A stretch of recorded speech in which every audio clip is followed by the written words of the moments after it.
Bonjour, bonjour à toutes, bienvenue dans la table avec Annabelle. Bonjour les filles.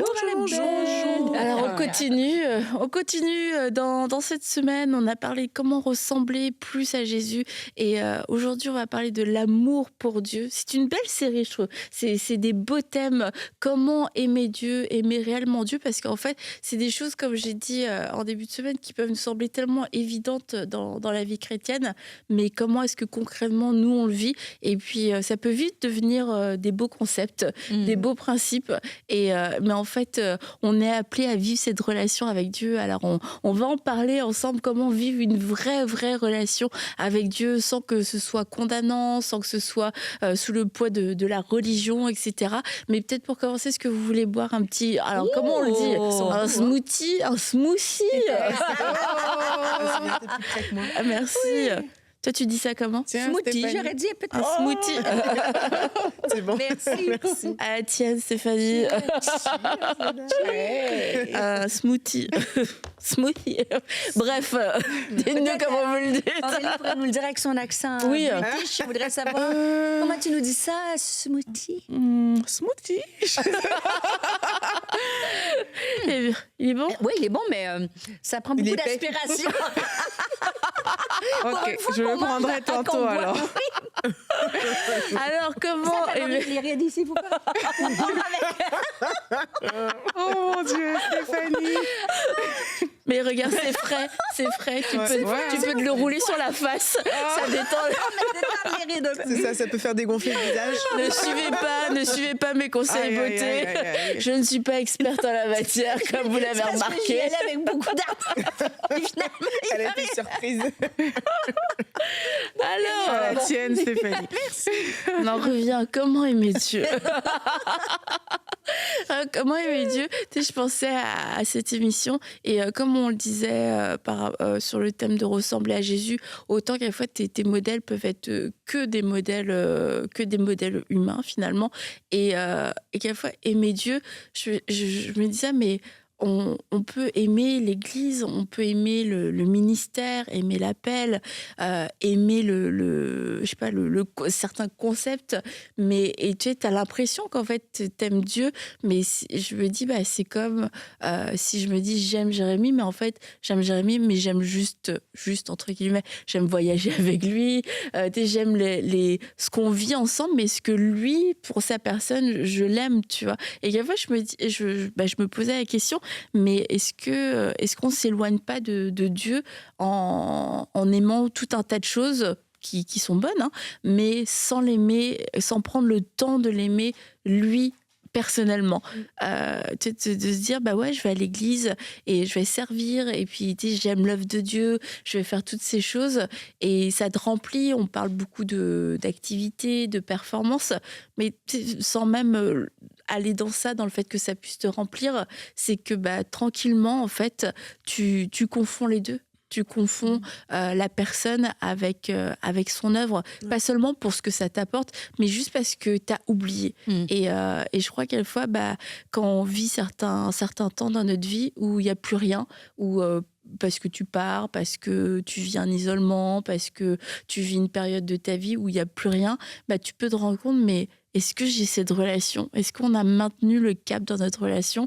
Ou alors est-ce que j'étais dans un système et puis je me pose des grandes questions aujourd'hui. Oui, franchement. Je vais essayer de prendre une autre gorgée. Mais parce qu'en fait, je trouve que d'être dans un système chrétien, ça peut facilement te laisser croire que tu as une relation avec Dieu, mais que t'as pas de cœur à cœur en fait avec lui. Puis je me dis, j'ai pas envie moi d'arriver à la fin de ma vie puis de me rendre compte que j'ai vécu comme ça toute ma vie. Pourtant je me suis sentie remplie, mais de me dire mais en fait on s'est pas tant que ça connu, on n'a pas passé tant que ça de temps ensemble. Comme quand t'es dans un groupe, tu connais le groupe, tu connais la personne dans le groupe, mais jamais tu t'es assise avec la personne, jamais on a eu un moment d'échange. Tu peux pas dire que tu connais la personne personnellement. Tu connais le groupe les gens qui composent le groupe, mais t'as pas cette relation personnelle. Et puis, tu sais, vraiment, je me pose ces questions pour moi-même, pour me dire, je veux pas tomber dans ce piège-là, parce qu'en fait, je le trouve très accessible, le piège. En ayant des bons cœurs, en voulant bien faire, je trouve que c'est très facile, et ce serait même dangereux de se dire, non, moi, je suis à l'abri, surtout quand on sert Dieu, tu vois, c'est très facile, je trouve, personnellement, de tomber dedans. Alors, peut-être c'est mes grandes réflexions. Mais c'est de belles réflexions. Pendant que tu parles, je suis en train de m'interroger, me dire, suis-je dans le piège? Mais non. Il faut s'interroger. Tu vois, la dernière fois, j'étais tombée sur une vidéo sur les réseaux sociaux où c'était un monsieur qui interrogeait un couple dans la rue, puis ils avaient 60 ans de mariage, je crois, quelque chose comme ça. Il disait, puis c'est quoi, après 60 ans, qu'est-ce que vous aimez encore l'un chez l'autre? Qu'est-ce qu'elle fait à côté de moi? Elle a essayé de À côté de moi, je m'excuse. Je savais que la caméra était pas sur moi. Je tends de l'aspiration. Sur toi. crème pour les rides. Ah là, oui, c'est sûr que... Voilà pourquoi on mange rarement, finalement. Putain, je reprends mon souffle. C'est très bon pour les cordes vocales, d'ailleurs. On a perdu Stéphanie, c'est bon. Moi, j'ai vu une C'est pour ça, voilà, qu'on mange pas trop. Parce qu'à chaque fois, il nous arrive tout un tas de choses. Alors peut-être qu'on n'est pas doué, peut-être qu'on est des... Du coup, moi, je ne le boirais pas. Je me suis Vu dit, vos réactions. Moi, j'ai bu, mais j'ai pas eu. Je comprends pas. J'ai pas eu autant de... je l'ai au bois. Pardon, Non, mais c'est moi qui me suis arrêtée en plus. Et du coup, c'est... C'est très contagieux, ça, par contre. Surtout pour Sandra. Ça, je vais regarder Aurélie. Ouais. Mais le couple, ils avaient 60 ans à peu près de mariage, puis ils disaient au bout de 60 ans, qu'est-ce que vous aimez encore chez le... Mais ce qui m'avait marqué dans la vidéo, c'est que par exemple, le monsieur avait dit, puis c'est pas contre les hommes ou contre les femmes, mais le monsieur avait dit, j'aime ma femme parce qu'elle cuisine bien et elle est organisée, elle organise bien. Et alors que la femme avait dit de son mari, moi je l'aime parce qu'il a un sens, il me fait rire au quotidien, il prend soin de moi. Puis tu sais, d'un coup, je lisais dans les commentaires, j'étais en mode, est-ce qu'il y a juste moi qui ai remarqué que lui, il dit qu'il aime ce qu'elle fait, alors qu'elle l'aime pour qui il est. Et donc du coup, tout le monde dans les commentaires faisait cette réflexion-là. Mais ça m'a fait réaliser, pas juste dans nos relations interpersonnelles, mais aussi des fois avec Dieu, que c'est ça en fait. On va l'aimer parce que, pourquoi t'aimes Dieu? Parce qu'il prend soin de moi, mais parce qu'il me bénit, mais parce qu'il fait ci, il fait ça pour moi. Et on prend jamais finalement le temps de juste aimer Dieu pour sa personne, pour qui il est tout simplement. Et c'est pour ça que j'aime bien le sujet, pour de revenir un peu à la base, c'est de savoir aussi aimer Dieu tout simplement pour l'aimer de tout notre cœur, de tout notre être, pour qui il est et pas simplement pour les trucs qu'il fait. Et cette petite anecdote m'avait fait penser à ça. Puis je trouve que c'est ça un des pièges aussi aujourd'hui, c'est de pouvoir toujours aller chercher dans Seigneur, je t'aime parce que tu fais ça pour moi, mais de simplement, ok, qui est Dieu? Quelles sont les facettes de qui il est que j'aime? Quelles sont les facettes de sa personnalité qui me touche, puis que je veux apprendre à prier en le remerciant tout simplement pour ça, et en mettant ma propre personne de côté et ne pas me mettre dans l'équation. Ouais. Mais toi, quand tu dis... Tu veux pas une petite gorgée? Je bois, moi. Avec glace. Non, mais c'est vrai qu'on dit... Mais ouais, fais ça bien. C'est nous qui avons un problème. Je te le dis. Nous, on est toujours à... Manque de collagène, les filles. Mais dans le sens que oui, c'est vrai, parce que des fois, quand on vit des saisons difficiles, ça change pas notre amour pour Dieu, parce qu'on l'aime pour qui il est, mais des fois, on est moins porté à aller dans sa présence parce qu'on attend une promesse, on attend quelque chose, on vit des moments difficiles. Donc, c'est vrai qu'on devrait l'aimer pour qui il est, pas ce qu'il nous apporte au quotidien, mais aussi, on devrait l'aimer pour ce qu'il a fait. Pas ce qu'il fait, mais ce qu'il a fait. Et en fait, de ne pas oublier tout le plus grand sacrifice, car Dieu nous a tant aimés qu'il a donné son Fils Jésus-Christ. Alors, Jésus qui est venu mourir à la croix, c'est le plus grand geste d'amour que de donner sa vie parce qu'il nous aimait. Donc oui, c'est vrai qu'il faut l'aimer pour son caractère, mais sans oublier le sacrifice qu'il a quand même créé. Il a donné son Fils pour chacune d'entre nous. Et je méditais le psaume 103 et c'est tellement beau quand David il dit « Mon âme bénit l'Éternel, bénis-le et n'oublie aucun de ses bienfaits. » Donc, on peut l'aimer pas parce qu'il fait au quotidien, mais parce qu'il est notre justice, parce qu'il nous a aimés, parce qu'il pardonne nos fautes, parce que toutes ses bontés et ainsi de suite. Quand on relit le psaume 103, ça fait une magnifique liste à méditer, je vous la recommande. Comment ça nous aide à dire « Je t'aime parce que tu m'aimes, parce que tu me pardonnes, parce que tu m'as racheté, parce que... » et ainsi de suite. Donc, tu vois, c'est la limite entre le faire... Absolument. Je suis d'accord avec toi, entre pas ce qu'il fait aujourd'hui, mais ce qu'il a déjà tout accompli à la croix. Donc, ça aussi, ça nous aide à l'aimer, d'être reconnaissant pour ce qu'il a déjà fait dans nos vies. Moi, je Sceptique? fais... Non. Moi, je ne le boirais pas. Parce que... Je fais souvent ce témoignage quand je parle de mon livre, Mon ambition, c'est Christ. Tu voulais le dire, mais vas-y. Mais je fais souvent le témoignage que ça a commencé comment? Ça a commencé parce qu'avec un de mes amis, on avait pris un défi. Et le défi, c'était de prier seulement Jésus et de ne rien demander d'autre. Et je me rappelle, quand j'ai fait ce défi, j'ai commencé à dire « Seigneur, je te demande Jésus, Jésus, c'est toi que je veux. » Mais quand tu fais ça après, en fait, tes prières sont vides parce que tu sais plus quoi dire, parce que tu es habitué à demander, tu es habitué à dire à Dieu « Fais ci pour moi, aide-moi à tel niveau, fais ci, fais ça. » Et l'une des choses, vraiment, c'est une grâce. C'est le Saint-Esprit qui le faisait, même si je ne me rendais pas compte. J'ai persévéré. Au début, je ne savais pas quoi dire. Je ne savais pas quoi prier parce que c'était très court, au final, les prières.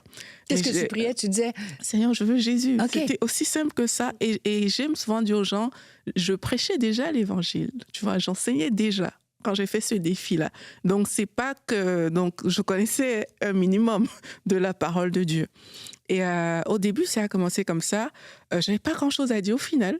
Mais après, j'ai continué, même si je revenais avec les mêmes paroles, où je voulais juste Jésus, en fait. Et je ne demandais pas une bénédiction, je ne demandais pas une promesse. Je voulais juste Jésus. Et j'ai vu qu'à un moment, mes prières ont commencé à changer. J'ai commencé à prier en lui disant mais qu'est-ce que tu veux, en fait? Qu'est-ce qui te ferait plaisir? Donc, j'ai vu que je suis quittée de « Seigneur, donne-moi Jésus » à « Qu'est-ce qui te ferait plaisir? Qu'est-ce que je peux faire pour que toi, tu aies le sourire? Comment est-ce que moi, je peux t'aimer aujourd'hui? Qu'est-ce que je peux faire pour ça? » Et j'ai commencé à lire la Bible en cherchant qu'est-ce qu'il aime, lui. T'es Tu beau. vois, plus juste ce que moi j'aime. J'étais comme, qu'est-ce que Dieu aime? Et les passages ont commencé à m'interpeller, mais vraiment, tous les passages qui disent, Dieu cherche des adorateurs, des trucs comme ça. Dieu cherche quelqu'un qui se tient à la brèche. Il y a 6 choses que aime le Seigneur, 7 qu'il déteste. Des trucs comme ça. Ça a commencé à m'interpeller. Qu'est-ce que tu aimes? Qu'est-ce que tu aimes? Et maintenant, quand je lisais la Bible, je lisais par rapport à ça. Je lisais pas par rapport à moi. Je lisais par rapport à lui. Et ça augmentait encore dans les prières. Parce que maintenant, je savais que, mais toi, tu n'aimes pas la langue menteuse. Toi, tu n'aimes pas... Et maintenant, quand je priais, c'était ça. C'était sur lui. Les choses qu'il pouvait aimer. Après, ça a évolué encore de dire, mais en fait, il y a beaucoup de choses qui sont bien. Et je remarque que dans ma vie chrétienne, mais je te donne des bonnes choses. J'évangélise. J'adore. Je fais ci, je fais cela. Mais après, c'était comme...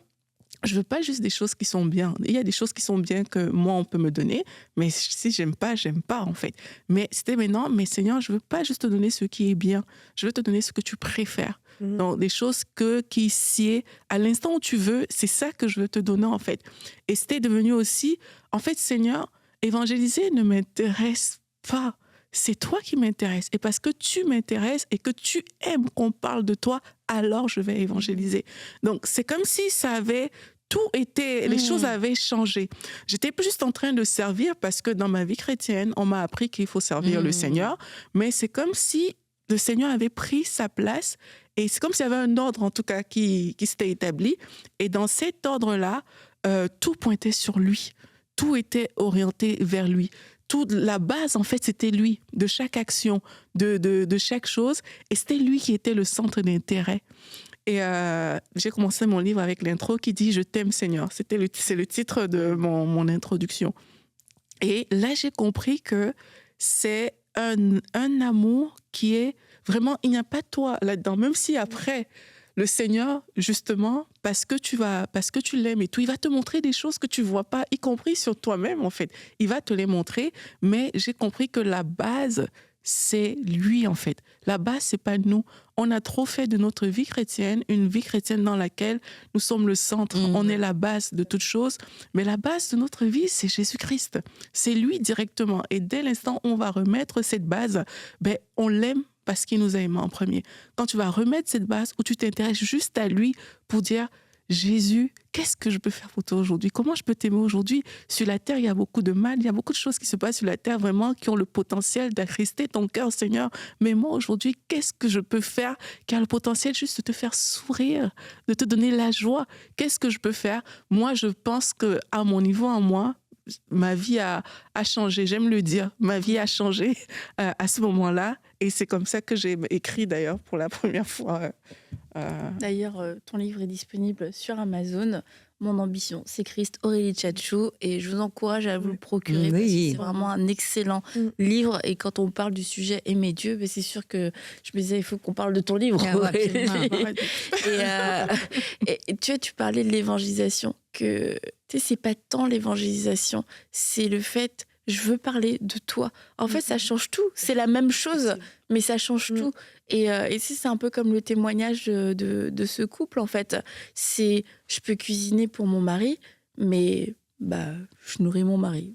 C'est mon devoir de femme. Ou je fais à manger à mon mari parce que je l'aime et je cherche à faire des choses qu'il aime et je prends ce temps. Oui, je pourrais faire autre chose. Oui, je pourrais décider de demander à quelqu'un d'autre, mais je le fais parce que je l'aime. Et en fait, c'est complètement la motivation va être différente. Et c'est là où c'est là où je nous encourageais à dire, mais est-ce que je fais quelque chose pour Dieu parce que ça fait partie, l'évangélisation, c'est important. Il faut évangéliser. Ou est-ce que c'est parce que, en fait, je l'aime et j'ai envie de parler de lui. Je me dis, je peux pas me taire, il faut que j'en parle. Et en fait, ça va être il y en a un que tu fais un petit peu sous la loi, ça va être une obligation, c'est une bonne œuvre, et puis c'est bien, j'ai bien coché. Puis l'autre, en fait, c'est comme c'est des conséquences naturelles. Et il y a beaucoup de choses, je pense, dans notre vie chrétienne qu'on va faire parce qu'on sait que c'est les bonnes choses à faire. Mais ça découle pas directement de l'amour pour Dieu. Et je dis pas qu'il faut arrêter de les faire si c'est le cas, mais il faut apprendre à le faire par amour pour Dieu. On peut commencer dans la loi, on peut commencer parce qu'on nous a dit que c'était une bonne chose, mais de se dire, il y a plus. La voie royale, c'est l'amour. Et si je le fais parce que j'aime Dieu, en fait, même le fruit va être différent. Et les attentes vont être différentes. Ouais, et puis notre relation, parce que c'est ça en fait, c'est vraiment ça qui va compter. Notre relation avec Dieu va être différente. On va pas revenir, tu vois, j'ai bien fait, je suis allée évangéliser.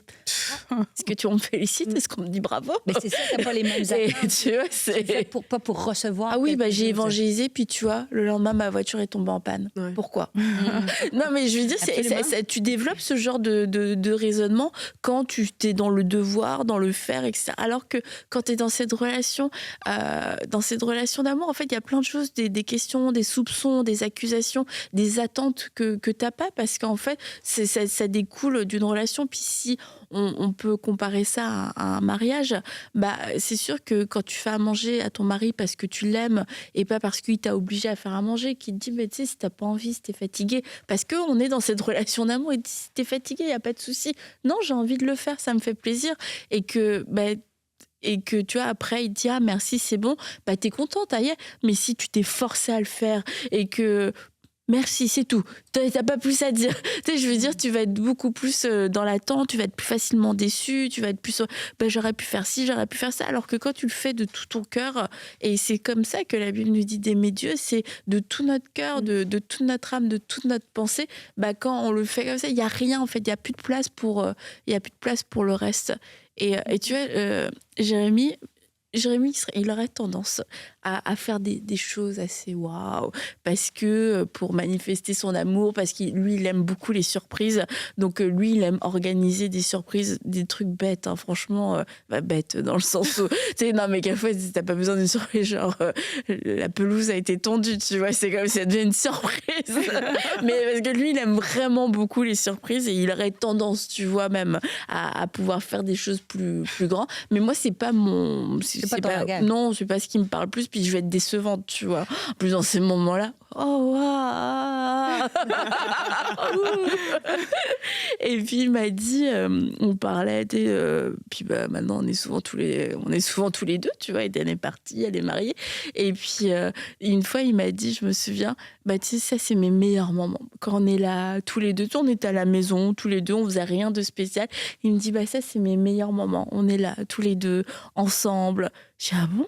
Mais moi, j'aime trop, tu vois. Mais lui, vu qu'il a plus tendance à être plus, ouais, voilà. Je lui dis, bah, peut-être pour lui, c'est peut-être plus ennuyant, en fait.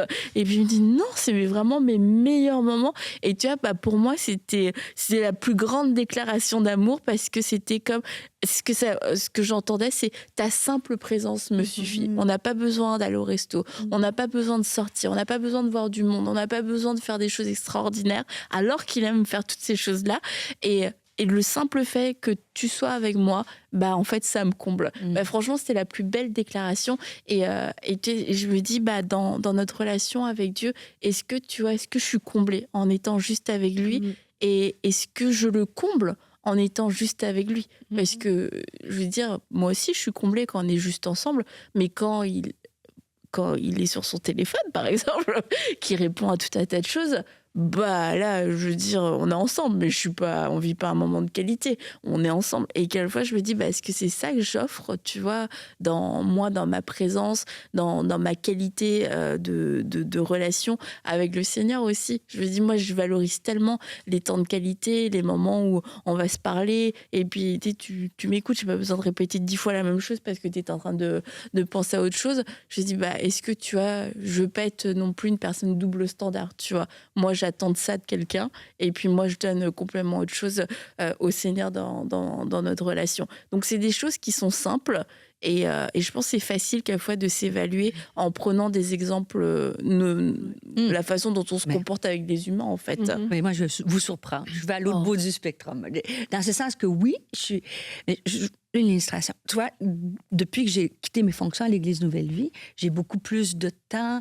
J'en avais avant, mais là, d'étudier sa parole, de prier. Donc, je suis vraiment dans le cœur à cœur, les moments avec Dieu. Et un peu comme tu dis, Annabelle, et je me réjouis, j'aime sa parole. Et c'est drôle, parce que le Saint-Esprit a ramené quelque chose à mon cœur.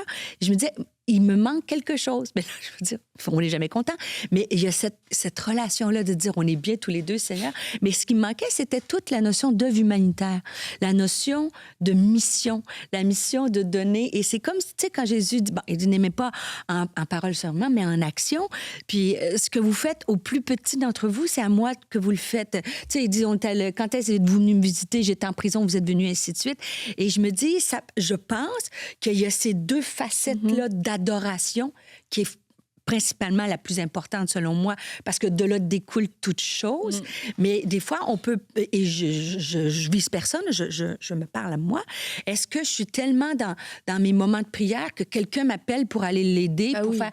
Ça, c'est moi, là. Je me dis, moi, je suis tellement bénie, il faut que j'étudie, je suis en train d'écrire, que est-ce que, Stéphanie, tu dois pas revenir peut-être aussi à une espèce d'aimer en action, prendre soin de quelqu'un, écrire un mot. Bien sûr, j'envoie des paroles d'encouragement, mais tu sais, quand c'est plus qu'un texto, c'est-à-dire, je vais aller te visiter, as-tu besoin? On avait un couple d'amis, son mari était à l'hôpital d'urgence, elle était aux urgences.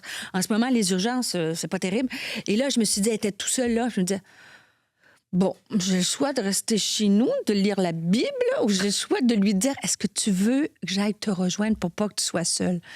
Mais c'est comme si je me dis... Ben, je l'ai dit, mais elle n'avait pas besoin. Mais comprenez-vous ce que je veux dire? Oui. C'est tout vrai. C'est sa présence. Mais des fois, moi, on est tellement comme bien. Ouais. Moi, là, est-ce que faut que je revienne à... Quand j'étais au ministère féminin, là, les femmes, on allait les chercher, on les emmenait dans, tu sais, dans des maisons de femmes. On était vraiment... Bon, est-ce que c'était trop dans une action? Mais je pense que c'est l'équilibre entre... Mais de toute Vous comprenez façon- un peu d'aimer Dieu en Ouais. action aussi. De toute façon, même juste le fait de passer du temps dans la présence des dieux, ça va te faire aimer l'homme Oui. que tu vois, en fait. Mais des fois, Dieu est plus Ça facile va. à aimer que l'homme. Ben, c'est sûr. C'est sûr. Des fois, tu dis, mais justement, parce que tu l'aimes, Ouais, tu vois, il y a je des sais. choses que Oui. tu vas dépasser. Oui. Et moi, je reviens encore à ce que je disais dans l'autre émission, où parfois on aime faire les choses de façon mécanique. Ouais. Mais vraiment, de la présence de Dieu découle des choses. Parce qu'il y a un échange qui se fait dans la présence de Dieu. Il y a des choses qui vont découler et l'amour pour les gens va découler. Si tu n'aimes pas les gens, tu n'as pas rencontré Dieu. Tu vois, l'amour pour les gens va découler juste parce que tu passes du temps avec Dieu. Peut-être tu ne sauras pas exprimer cet amour-là, ça c'est autre chose, tu vois, mais ça va découler de ça. Et j'aimerais aussi dire, on parlait des attentes tout à l'heure, il y a des attentes, mais des bonnes et des mauvaises. Tu vois, et moi je pense qu'il peut aussi avoir des bonnes attentes. Je me rappelle un jour, je priais, et puis j'étais comme... je chantais une chanson qui dit que... c'était en anglais, bien sûr. Chante-nous là, Aurélie, on dirait l'entendre de ta bouche, là. Mais je vais le dire en français, qui dit que je t'aime, Seigneur, et je donne toute ma vie pour toi, quelque chose comme ça. Et alors que j'étais en train de chanter comme ça, c'est comme si le Saint-Esprit me disait à moi, je t'aime, Aurélie, et je donne toute ma vie pour toi. Tu vois, c'était comme si les paroles m'étaient agressées à moi, mais que c'est le Seigneur qui est en train de me parler. Et là, tu vois, là, quand on dit qu'on l'aime parce qu'il nous a aimés le premier, j'ai réalisé en fait que l'amour de Dieu te pousse à l'aimer. Mais vraiment.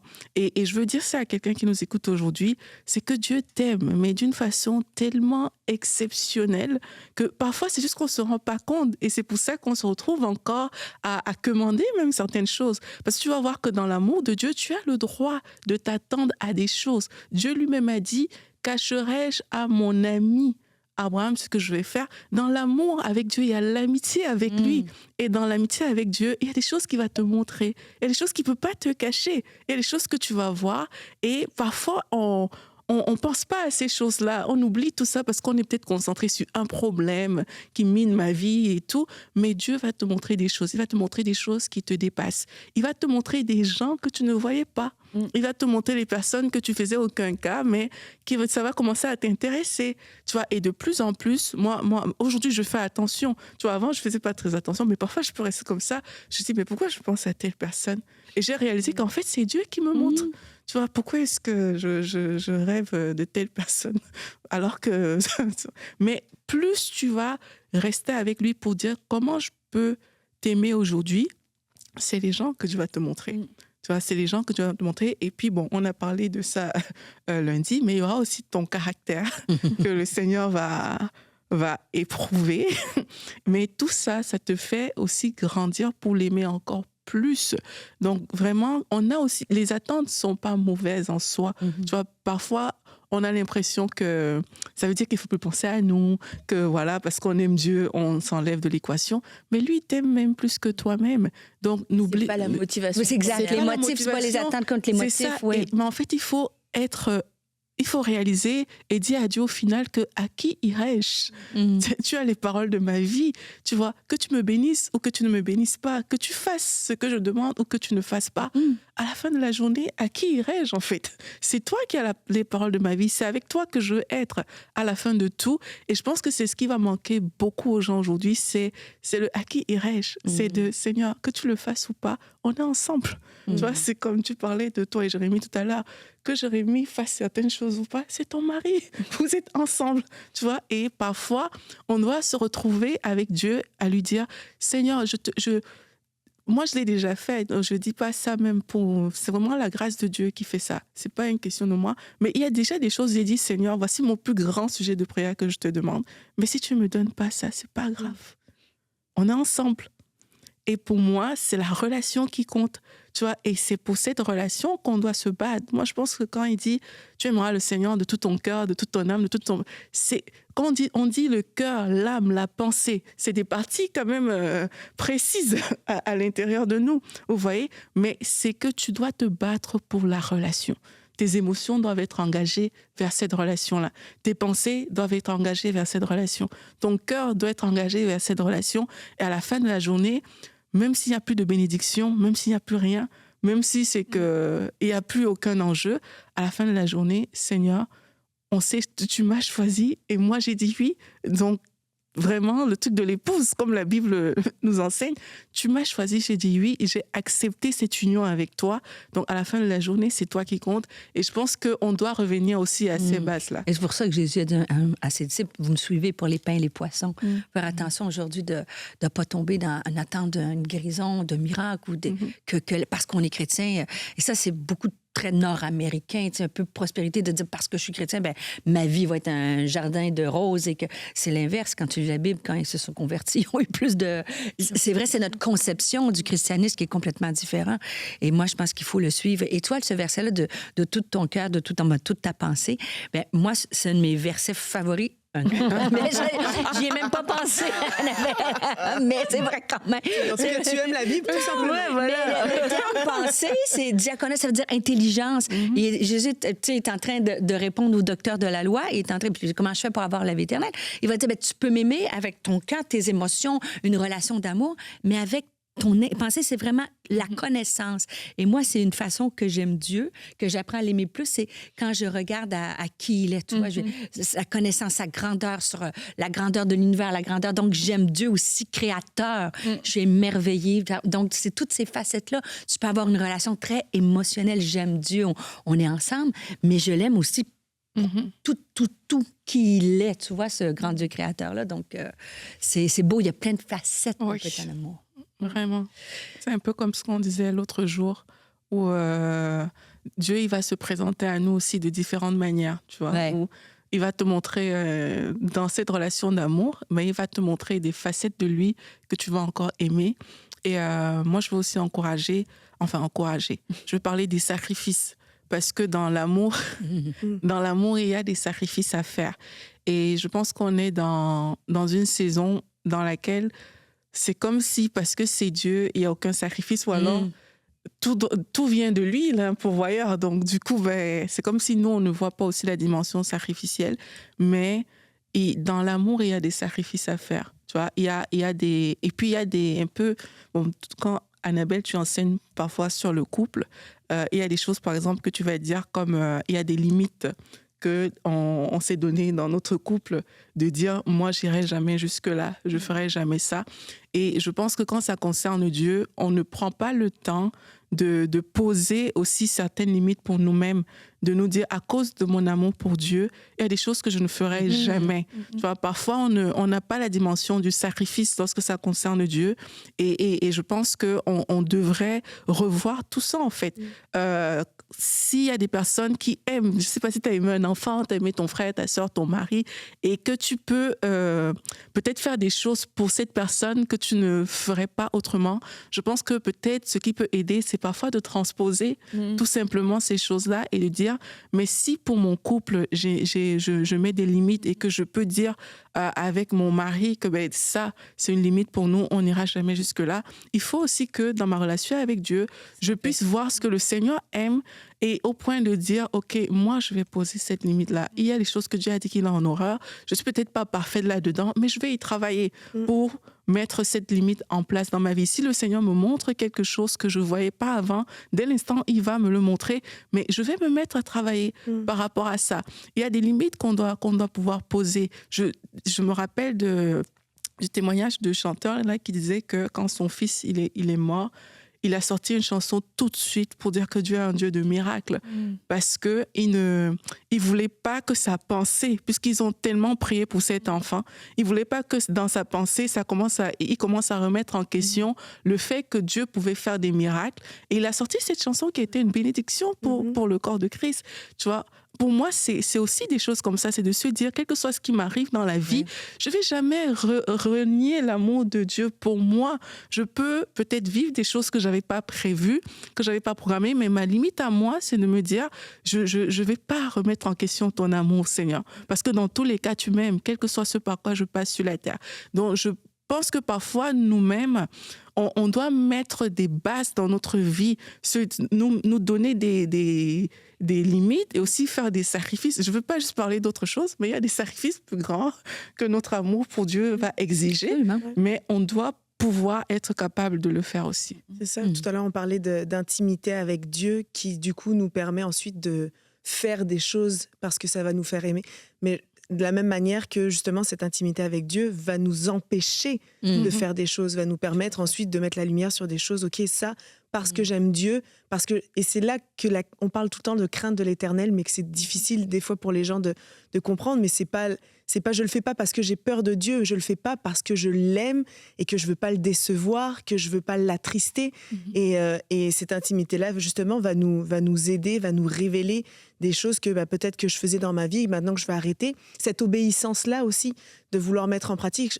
Il dit, si vous m'aimez, vous garderez aussi mes commandements. Donc, de ne pas le voir comme quelque chose de « c'est hyper religieux, parce que je suis chrétien, je dois faire ci, je dois faire ça », mais encore une fois, parce que j'aime et que je veux te plaire et que je ne veux pas te décevoir et que je ne veux pas t'attrister, je veux aussi mettre en pratique les choses que tu me demandes de faire et pas le faire parce que t'es exigeant, mais plutôt parce qu'en fait, je veux juste te démontrer que je t'aime et que t'es plus important que ma propre vie.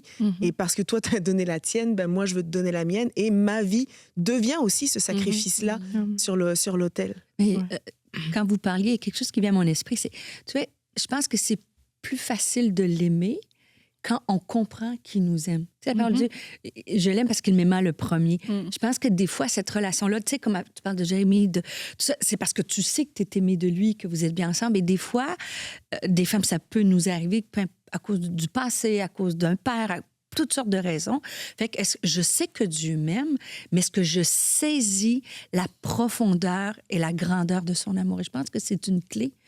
Alors juste comme ça, peut-être pour quelqu'un, de dire, moi, je veux aimer Dieu plus, je veux écouter, j'entends Aurélie parler, je veux ces moments-là, mais est-ce que j'ai peut-être besoin de réaliser aujourd'hui? Est-ce que je réalise vraiment combien Dieu m'aime? Et quand je réalise combien il m'aime, c'est sûr qu'on veut aimer quelqu'un qui m'aime, quelqu'un qui nous a aimés, qui nous a donné sa vie, c'est tout ça, mais peut-être qu'on a besoin de revenir puis de dire, Saint-Esprit, révèle-moi, au-delà de l'intelligence, mais en profondeur, que Dieu m'aime comme la prunelle de ses... Comme je suis tout pour lui, tu sais, je suis son amour. Je trouve que Aurélie, tu l'exprimes tellement bien. C'est pas tout le monde qui a cette révélation de comment on est aimé de Dieu. Je pense que c'est peut-être une clé pour l'aimer davantage. Plus on sait qu'il nous aime, c'est pas cause à effet, puis je vais l'aimer plus parce qu'il m'aime, mais c'est comme un naturel. Si je me sens aimée de lui... Exact, je pense. Ouais. Et moi, j'encourage aussi des gens à se dire, et c'est des choix qu'il faut faire, s'il faut choisir entre Dieu et telle chose, je choisirai Dieu. C'est juste avoir ça à l'intérieur. S'il faut choisir entre cette relation-là et Dieu, je choisirai Dieu. S'il faut choisir entre le ministère et Dieu, je choisirai Dieu. S'il faut choisir entre l'argent et Dieu, je choisirai Dieu. Donc, j'encourage les gens à se dire parfois des choses comme ça. Hein. C'est pas évident sur le coup quand le choix arrive, mais c'est des choses qu'il faut se le dire. Comme ça, ça va... Si tu te l'es dit avant... Quand voilà, ça arrive, c'est ça. T'as déjà eu la tu seras challengé, mais au moins dans ton cœur, tu sauras qu'à la fin de la journée, c'est Dieu qu'il faut choisir. Et tu vois, moi, je me souviens quand j'ai rencontré Jérémie qui m'a parlé de Dieu. Et c'est la première fois que je rencontrais quelqu'un qui me parlait de Dieu comme si il était vivant, tu vois, comme s'il existait, comme si il avait une relation avec lui. Et c'est ça qui m'a interpellée, tu vois. C'est rien d'autre que cette relation de me dire, mais il est vivant, on peut lui parler, il peut nous parler.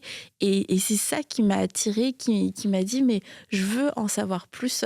Et c'est ça aussi qu'on doit partager.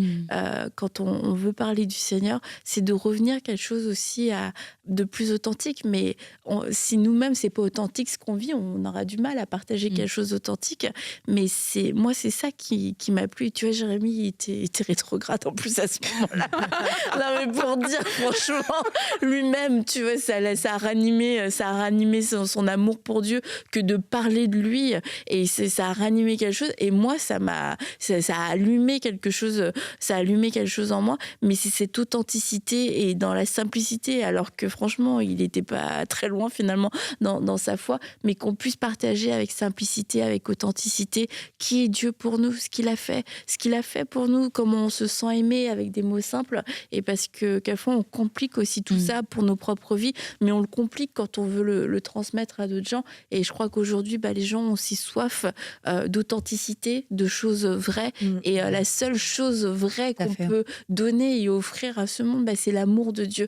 Et l'amour de Dieu, c'est pas un concept, c'est pas une philosophie, c'est pas une série de principes compliqués que finalement, en faisant 10 choses, ils vont y réussir à pouvoir le vivre. Non, c'est Dieu qui aime. C'est Dieu qui aime. Comme il nous a aimés, on l'a rencontré, il aime aussi ces gens qui sont autour de nous. Alors, retrouvons cette authenticité dans notre relation avec lui et puis réapprenons aussi à partager avec simplicité l'amour de Dieu, avec simplicité qui il est, avec simplicité combien il aime ces personnes. Et je crois que on ne sera pas juste en train d'évangéliser, on ne sera pas juste en train de faire une bonne œuvre, on va juste aimer Dieu, être aimé de lui et puis en parler aux autres. Et on va tous être comblés dans cet amour, comblés avec lui, comblés dans qui on est, mais aussi avoir cette satisfaction de se dire ce que moi j'ai reçu de plus précieux, je le partage aussi autour de moi de façon simple et authentique.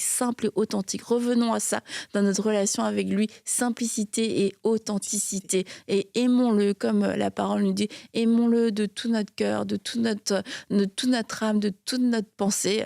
Et puis la Bible, c'est pour ça qu'il nous a donné ce commandement d'abord et après celui d'aimer les autres, parce que c'est quand on aime Dieu et qu'on est aimé de lui qu'on va mieux aimer aussi les gens et de la bonne façon et qu'on aura envie de faire des choses qu'on n'avait pas du tout envie de faire et qu'on n'avait pas le courage de faire. Et Dieu met en nous ce vouloir et ce faire, de pouvoir aimer les gens en action au-delà de ce qu'on aurait pu penser ou imaginer, même dans ce domaine-là. C'est une petite gorgée. Allez, on vous laisse, on retourne aspirer nos outils. Bye bye.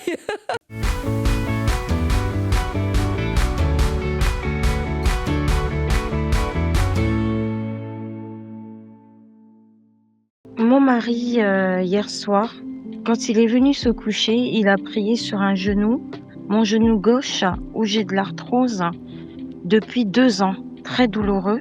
Donc, je n'arrive pas à travailler, je fais des infiltrations. Et donc, tout à l'heure, il nous a réunis avec mes enfants pour qu'on puisse donc assister à la prière de guérison. Donc, j'ai été concentrée pendant les prières fortes et tout d'un coup, la douleur sur mon genou gauche a disparu totalement. Depuis 2 ans, je ne pouvais plus plier mes genoux, je ne pouvais plus me mettre à genoux. Et j'ai réussi à me mettre à genoux, à fléchir mes genoux et plus de douleur, plus rien sur ce genou tout d'un coup. J'ai mon fils de 14 ans qui souffre d'une maladie de Crohn de forme sévère depuis l'âge de 6 ans et qui est perfusé sous immunosuppresseur tous les mois, donc qui souffre de douleurs atroces. À un moment donné, je pense que c'est Franck qui a dit maladie de Crohn très rapidement et mon fils était devant la télé et il a été touché et il se sentit tellement libéré de toute la douleur, de tout ce qu'il y avait à l'intérieur de lui. Je rends grâce à Dieu pour ses prières. Gloire au Père, gloire à Jésus-Christ. Amen. Waouh! Qu'est-ce que le Seigneur est bon! N'est-il pas merveilleux notre Dieu? Lorsqu'on entend ce genre de témoignage, on ne peut que le bénir, on ne peut que le remercier. Et je veux prendre aussi le temps de dire merci à vous tous, chers partenaires, parce que c'est une œuvre collaborative. Oui, le Seigneur se sert de nous ici à EMCI en tant qu'équipe, mais également de vous pour toucher tant de vies comme ce témoignage qu'on vient d'entendre aujourd'hui. Alors de tout cœur, merci vraiment, on est reconnaissant. Et si vous aussi voulez faire partie de cette belle famille de partenaires, alors n'hésitez pas, rejoignez-nous dès aujourd'hui en allant sur emcitv.com/don. Et on se réjouit déjà d'œuvrer ensemble dans la même équipe avec vous et on vous dit à très très bientôt. Bye bye. Dès maintenant, rejoignez la famille des partenaires qui donnent pour voir des vies transformées partout dans la francophonie. Pour faire votre don, rendez-vous sur emcitv.com/don.